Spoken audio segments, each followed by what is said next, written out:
Hello అండి, welcome to మావి చిగురు స్టోరీస్. ఈరోజు కథ వీడే మొగుడండి బాబు. ఈ కథ రచించిన వారు ఎస్ వివేకానంద గారు. ఈ కథ మీకు నచ్చితే లైక్ చేయటం మర్చిపోకండి. మీకు ఎలా అనిపించిందో కామెంట్ చేసి చెప్పండి. ఈ ఛానల్ని కొత్తగా చూసేవారు మరిన్ని మంచి కథల కోసం సబ్స్క్రైబ్ చేసి బెల్ ఐకాన్ ఆన్ చేయండి. అప్పుడు ఏ కొత్త వీడియో పెట్టినా మీ దాకా వస్తుంది. ఇక కథ మొదలు పెడదాం. దళారితో ప్రమేయం లేకుండా, లంచం ఇచ్చుకోకుండా, రికమెండేషన్ లేకనే టెస్ట్ ఎగ్జామ్ రాసి డైరెక్ట్ ఆఫీసర్ పోస్ట్కి సెలెక్ట్ అయ్యాడు సదానందం. సదానందం బ్రిలియంటు. చదువుకునే రోజుల్లో స్కూలు, కాలేజ్ ఫస్ట్ ర్యాంకుల్లో హోల్డర్. కనీసం ట్యూషన్కి కూడా వెళ్ళలేదు. టీచర్లు, లెక్చరర్లు చెప్పేది ఆకలింపు చేసుకొని స్వయం కృషితో ఆఫీసర్ అవ్వగలిగాడు. పడ్డ శ్రమ సదానందానికి అందలం ఎక్కించింది. పేరులో ఉన్న ఆనందం సదానందంలో అవుపించదు. మనిషి ఎప్పుడూ సీరియస్గా ఉంటాడు. మితభాషి, పోచుకోలు కబూర్లంటే గిట్టదు. పొయ్యి మీద పెనంలాగా ముఖం నిత్యం మటమటలాడుతూ ఉంటుంది. టార్చ్ లైట్ వేసి పరికించినా ముఖాన నవ్వేది కనిపించదు. అది అతగాడి స్పెషాలిటీ. ఇంట్లో టీవీ ప్రోగ్రామ్స్ వీక్షిస్తున్నా, కామెడీ సన్నివేశాలు వచ్చినప్పుడు ఇంటిల్లి పాది పొట్ట చక్కిలే టైటోలు నవ్వుతున్నా మనిషి విసుక్కుంటాడు.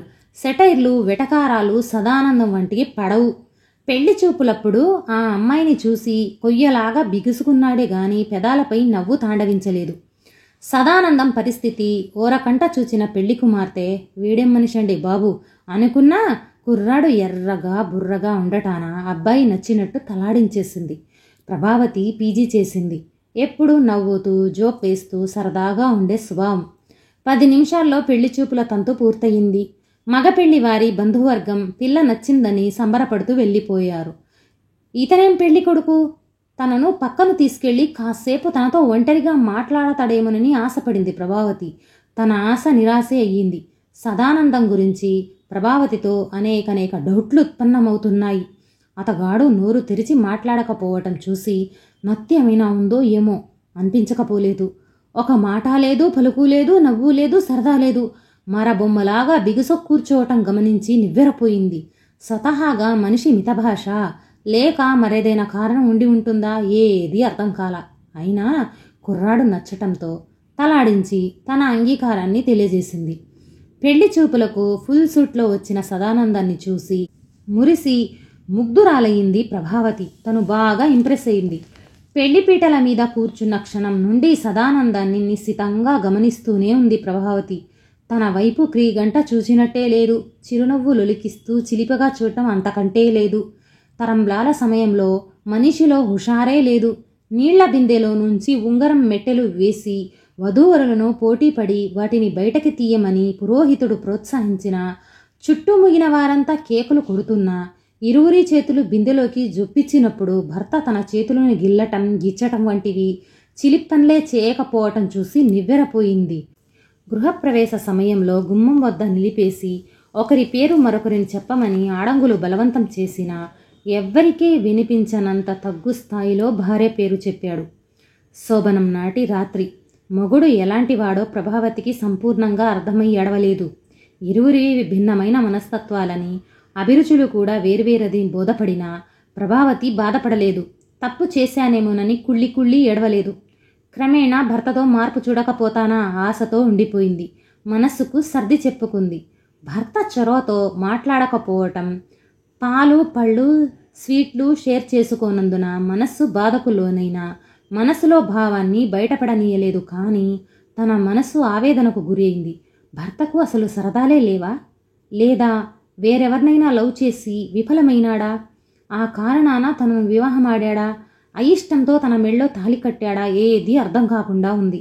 భర్త బుద్ధావతారం దాల్చటం ప్రభావతిని బాధిస్తుంది.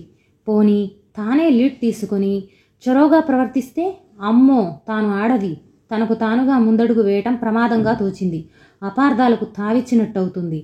భార్య బరితెగించిందనే నింద మోయాల్సి వస్తుందేమో అని జంకింది. నూతన వధూవరులిద్దరూ ఎవరి మనసులో వారు తర్జనా భర్జనా పడసాగారు. పెళ్లి చూపిన నాడు ఫుల్ సూట్లో చూడగానే ఇతడే తన భర్త అయితే శృంగార పురుషుడవుతాడనిపించకపోలేదు. తీరా గదిలోకొచ్చాక తన ఆలోచన తల్లకిందులైనయి. మౌన ముద్ర దాల్చిన భర్త శుద్ధ బుద్ధావతారంగా బిహేవ్ చేయటం ప్రభావతికి బొత్తిగా నచ్చలేదు. ప్రభావతి మనసులో తెలియని బాధ, దిగులు ఉన్నా పైకి నిబ్బరంగా ఉండక తప్పలేదు. ఓ నరవరా, గ్లాసులో పాలు గ్రోవరా, నన్ను బ్రోవరా అని మనసులో అనుకుంటూ చేతిలో పాల గ్లాసు అందించింది. పాలు తాగను, నాకు ఎలర్జీ ఎట్ట కేకులకు సదానందం నోరు ఇప్పి మాట్లాడాడు. అమ్మయ్యా, ఎట్లాగైతేనే నా మొగుడు నోట్లో నుంచి జవాబు ఊడిపడింది. సైలెన్స్ బ్రేక్ అవటంతో ఇక పట్టాల మీద ముందుకు సాగవచ్చని ఆశపడింది ప్రభావతి. పోనీ సీటైనా తిందురు జాంగ్రీ చేతిలోకి తీసుకొని భర్త నోటికి అందించబోయింది. సీట్లు నాకు సరిపడవు, మారం చేసే పిల్లాడిలాగా రహస్యం చెప్పినట్లు మాట్లాడాడు. పడదా? ఏ షుగర్ పేషెంటా కొంపదీసి? టక్కున అనేసింది. కళ్ళు మండుతున్నాయి, నాకు నిద్ర వచ్చేస్తుంది, ఆవలింతలు వచ్చేస్తున్నాయి. పెళ్లి కాకముందు 8 గంటలు కొట్టేసరికి కునుకు తీసి గురక పెట్టేవాడిని. ఇప్పుడేమో శోభనం రాత్రంటూ నన్ను తెగ ఇబ్బంది పెట్టేస్తున్నారు. బొంగమూతి పెట్టాడు. అదేంటి అప్పుడే నిద్ర? అవాక్కైంది. శోభనం 3 రాత్రులు ఉంటుందిగా, ఈ రోజుకు నన్ను నిద్రపోని, ఇబ్బంది పెట్టకు పెళ్ళామా. మంచం వెల్లకిలా పడుకుని కళ్ళు మూసుకున్నాడు. సూటు బూటు వేసుకుని ఎంచక్క ఉద్యోగం వెలగబెట్టే మొగుడికి ఇదేం పాడుబుద్ధి? రంబలాంటి భార్య చెంతనుంటే అసలు ఈయన గారికి నిద్రలా పడుతుంది. ఏం మొగుడిరా మగడా నువ్వు? భర్త లాల్చీ పట్టుకొని నిద్ర లేపి ఆ చెంప ఈ చెంప వాయించి, నిన్ను నిద్రపోనివ్వను, నా పర్మిషన్ లేకుండా నిద్రకు ఉపక్రమిస్తే నిన్ను గిల్లి గిచ్చి జుట్టు పీకి నానా యాగి చేస్తా, ఏమనుకున్నావో అనాలనుకున్న ప్రభావతి పిరికితనం ఆవహించింది. తాను ఆడది, అందున భారతీయ మహిళ. భర్తను నిందించటం మహాపాపమే కాదు, పతివ్రత లక్షణం కాదు. అందుకే భర్త గుర్రు పెట్టి నిద్రపోతున్నా ఏ క్షణమైనా లేస్తాడేమోనని ఆశతో తెల్లవార్లు తల్లో మల్లెలు వాడిపోయినా పాపం మేలుకునే ఉంది. నీరసంగా తెల్లవారింది. తలంటు స్నానం చేసి నీరెండలో నిలబడి కురులు ఆరబెట్టుకుంటున్న సమయంలో తోటికోడలు దగ్గరగా వచ్చి, తెల్లవార్లు నిద్ర లేదా ఏం, కళ్ళు ఎర్రగా ఉన్నాయి అంది తెగ కొంటెగా. అంత సీన్ లేదులే అక్క, మీ మరిది అపర్ణ కుంభకర్ణుడు. మంచం ఎక్కినప్పటి నుంచి ఒకటే నిద్ర. కుండ బద్దలు కొట్టింది ప్రభావతి. నా మరిది నోరులేని వాడమ్మా, పసివాడి మీద అబాండాలు వేయకు, నువ్వే కాస్త మచ్చిక చేసుకోవాలి. అవునవును, తాగలేడు, తినలేడు, సరసాలు ఆడలేడు, భార్గవి దగ్గరికి తీసుకోలేడు, నిజంగా అమాయకుడే. పక్కున నవ్వింది. కంగారు పడకు, కొత్త కదా, కుర్రాడు తొందరలోనే దారికొచ్చేస్తాడులే అన్నారు తోటికోడళ్ళిద్దరూ నవ్వుకుంటూ ఇంట్లో పనిలో మునిగిపోయారు. రాత్రి 8 గంటల సమయం. భర్త ఇంకా ఇల్లు చేరుకోలా. ఇంతలో సెల్ రింగ్ టోన్ వినిపించటంతో ఆన్ చేసి హలో అంది ప్రభావతి. నేను సిస్టర్, మీ పెద్ద తోటికోడల్ని, గుడివాడ నుంచి. అవును, రాత్రి శోభనం కదా, నా మరిది నిన్నేమైనా నిద్రపోనిచ్చాడా, నిన్ను కొరుక్కు తినేశాడా అన్నది. అయ్యో రామా, నా ముఖాన అంత అదృష్టం కూడానా? అదేంటి అట్లా అంటావు? మా ఆయన వట్టి బుద్ధవతారం, బెదురుగొడ్డు. ఒక మాట లేదు, పలుకు లేదు.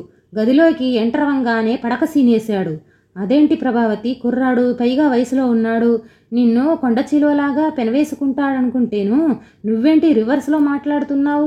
నేనేం అబద్ధం చెప్పట్లేదు, సిగ్గు విడిచి వాస్తవం మాట్లాడుతున్నా. మరిదిగారు కాస్త బిడియస్తుడు మనిషి, నిదానం, దేనికి తొందరపడే స్వభావం కాదు. అందుచేత నువ్వు నిరాశపడవద్దు. Slow and steady wins the race.